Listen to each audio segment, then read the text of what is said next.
hari kini ku lalui, penuh kesedihan yang mencekam hati.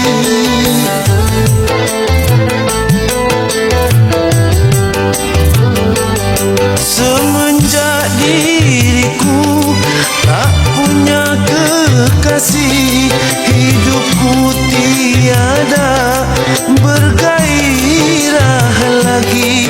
Yang ku nanti saat bahagia